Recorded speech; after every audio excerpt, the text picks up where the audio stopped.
Assalamualaikum warahmatullahi wabarakatuh. Pada kesempatan ini, saya akan menjelaskan terkait obat ampuh emah kronis ya.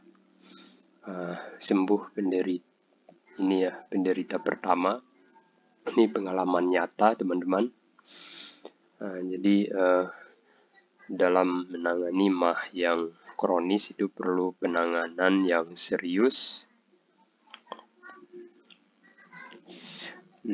Apa sih penyebabnya? Salah satunya jadi ada beberapa ya di sini. Yang pertama, salah makan seperti makan pengawet atau makanan yang berbahan pengawet ya. Kemudian makanan basi, makanan beracun. Kemudian makan tidak teratur, misalnya lupa sarapan, misalnya sarapannya langsung siang kayak gitu kan. Itu berbahaya sekali. Kemudian pola hidup tidak teratur. Jadi pola hidup itu tidak teratur, kadang begadang, kadang susah tidur dan seterusnya ya. Kemudian penyakit sejak dari kecil. Jadi mungkin waktu kecil ada salah makan juga bisa, atau waktu kecil itu lupa makan atau lupa sarapan baru ke sekolah dan seterusnya. Kemudian bisa kambuh lagi ketika dewasa. Kemudian selanjutnya makan pedas dan terasa tajam. Jadi makanan cabai yang banyak atau makanan yang bumbunya tajam seperti merica yang banyak dan seterusnya. Kemudian makan sembarang di luar, itu perlu dihati-hati. Biasanya mulai kambuhnya emah ini biasanya makan di rumah misalnya teman yang belum jago masak kayak gitu. Biasanya dia belum tahu bumbu yang pas sehingga bumbu-bumbunya pedas banget atau tajam banget seperti itu. Efek emah kronis ini jadi dia selalu was-was kalau dingin itu hujan atau hujan itu bisa kambuh seperti itu. Pikiran bisa kemana-mana, sakit pinggang atau sakit kepala juga. Muncul benjolan di perut atau di punggung. Kemudian selanjutnya pusing dan mau jatuh biasanya ketika sore waktu dingin biasanya. Kemudian kalau makanan yang pedas, bergas, bersoda, keras misalnya susah dicerna, berasa tajam seperti merica tadi, beralkohol, biasanya sakit perut. Sulit tidur kalau makan pantangan ya. Jadi malam-malam tiba-tiba bangun karena sakit pinggang atau sakit lambung dan seterusnya ya. Jadi bisa bangun tengah malam. Kemudian selanjutnya makan terlalu manis atau terlalu pahit, asam, buah bernanah, buah yang asam, bahkan madu saja bisa diare. Biasanya sering sendawa, asam naik, asam lambung itu, jadi rasanya pahit. Kemudian masa penyembuhan biasanya bisa kurus kayak gitu. Biasanya ada juga timbul batuk berdahak kayak gitu. Kadang kaki juga bisa sakit-sakitan atau di bagian lainnya ya. Jadi emah ini asam ini berbahaya bagi seluruh organ tubuh kita. Makanan. Jadi selama pengobatan, jadi teman-teman itu kurang lebih setahun ya. Jadi kalau mau benar-benar sembuh itu jadi makan nasi aja. Jadi hampir seperti bubur ya. Nasi itu yang dimasak kalau bisa seperti bubur atau dikunyah sampai jadi bubur. Kemudian ditambah biasanya ini gula merah untuk menambah energi ya, bisa makan sambil makan nasi, bisa makan sedikit gula merahnya. Kemudian kalau bisa 1 butir telur setengah matang setiap pagi sambil makan nasi juga ini untuk menambah energi. Selama selama kurang lebih setahun ya, bisa kurang dari setahun, bisa lebih dari setahun, memang cukup lama. Jadi kayak kalau udah emahnya udah benar-benar misalnya minum madu aja udah diare, itu benar-benar ini harus kayak bayi. Jadi lama waktunya, berbulan-bulan bahkan sampai setahun, bahkan lebih dari setahun. Cemilannya, jadi cemilannya ini ubi yang direbus ya, bisa dikukus di oven atau dan dibakar. Jadi seperti ubi ungu, ubi kuning, dan seterusnya. Biasanya dimakan di celah makan ini ya, sebelum makan siang, misalnya jam 10 atau jam 3, ketika perut-perut itu lagi kosong. Minumnya air yang, kalau bisa air hangat, bukan air panas ya. Jadi karena kalau airnya terlalu panas itu bisa membuat asam itu naik lagi. Jadi kalau bisa yang aman itu air matang intinya. Air yang udah dipanaskan kemudian jadi minum saat dia dingin. Itu kalau bisa minum sejam sebelum sarapan ya, air hangat ini. Bisa sekaligus dengan sari kedelai.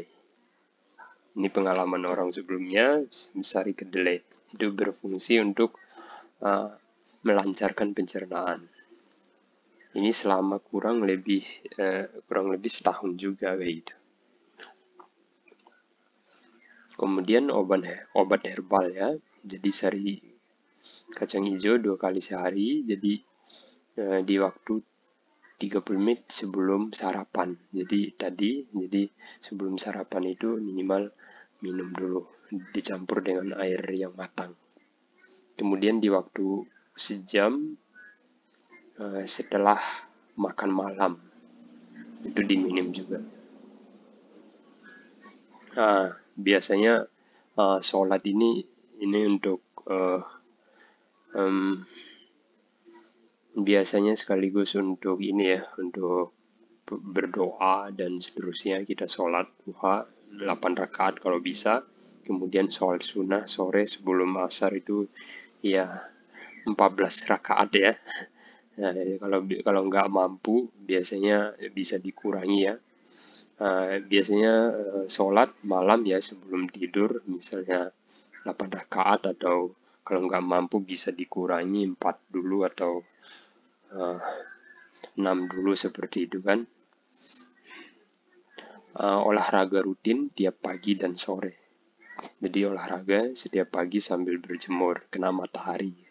Begitu juga setiap sore, jadi teratur juga nih. Misalnya sore jam 4 kayak gitu kan, sambil berjemur. Jadi olahraganya seperti senam yang ringan-ringan aja, jalan kaki atau olahraga ringan lainnya. Lingkungan selama penyembuhan, jadi hindari lingkungan yang negatif. Orang-orang yang berpikiran negatif, kemudian orang-orang yang senang menyeluh yang hal-hal yang negatif atau yang buruk, itu perlu dihindari orang-orang seperti itu dulu selama penyembuhan. Kemudian hindari lingkungan yang kasar, tidak peduli ya dengan penyakitmu ya. Kasar yang senang mencaci maki, sedang menyindir dan seterusnya, itu hindari dulu. Kemudian pas parah, hindari terlalu kecapean. Jadi kecapean juga itu membuat mah itu kambuh. Kemudian pola tidur itu teratur ya, misalnya tidur jam 10 atau sebelum jam 10 bangunnya jam 5. Jadi teratur terus setiap hari. Tidur atau berbaring minimal 2 jam setelah makan. Jadi kalau amannya sih 3 jam setelah makan itu baru bisa tidur, supaya asam lambungnya nggak naik ketika kita berbaring. harus dihindari pantangannya. Jadi ini selama kurang lebih setahun itu, jadi makanan yang pedas ya seperti cabai itu dihindari dulu. Makanan yang mengandung bumbu tajam seperti kunyit, merica, dan seterusnya itu hindari. Kemudian hindari makanan yang mengandung gas seperti durian, sayur kacang panjang, dan sayur-sayur yang bergas lainnya. Kemudian selanjutnya hindari makanan yang mengandung coklat. Selanjutnya hindari makanan yang mengandung pengawet ya. Jadi kue-kue yang ada pengawetnya atau coklat, kue yang ada coklat dan seterusnya itu perlu dihindari. Hindari daging olahan seperti sosis, bakso, dan lainnya ya. Jadi intinya makan aja tadi nasi, gula merah, sama telur itu amannya selama setahun. Jadi emang berat pantangannya dan kita bosan kepingin makan yang enak-enak, tapi perlu ditahan dulu selama penyembuhan. Hindari pantangannya, ini ya, hindari makan yang mengandung minyak ya. Jadi minyak-minyak itu harus dihindari dulu. Hindari dulu bumbu padang yang berminyak. Ini juga tantangan ini. Kemudian hindari minuman beralkohol atau bersoda. Hindari makan di luar. Kalau bisa bawa bekal sendiri. Berikutnya hindari tomat, ikan, daging berlebihan. Hindari makan kue, roti yang mengandung bahan penyembang, teman-teman.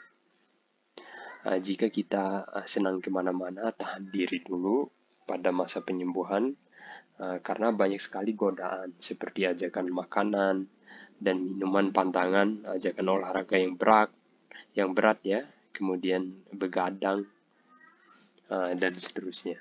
Jadi nanti kalau kita begadang itu banyak ajakan-ajakan yang enggak secara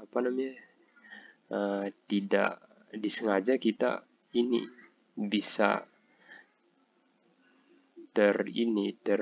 terbawa kayak gitu. Jadi jangan sampai pantangannya selama beberapa bulan karena diajak oleh teman, jadi pantangannya teman-teman harus mulai dari awal lagi penyembuhannya.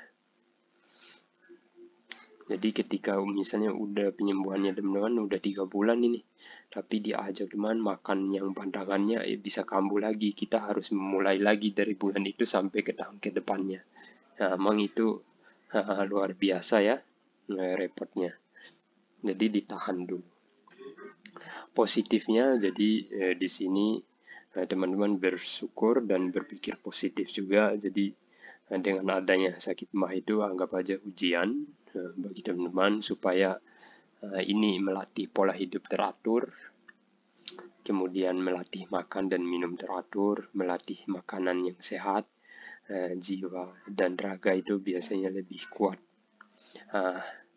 Jadi kita ambil aja positifnya. Jadi insya Allah kedepannya setelah teman-teman sembuh ada nilai positif yang diambil minimal,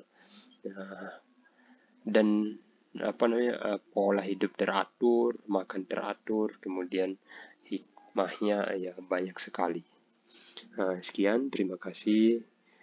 Wassalamualaikum warahmatullahi wabarakatuh.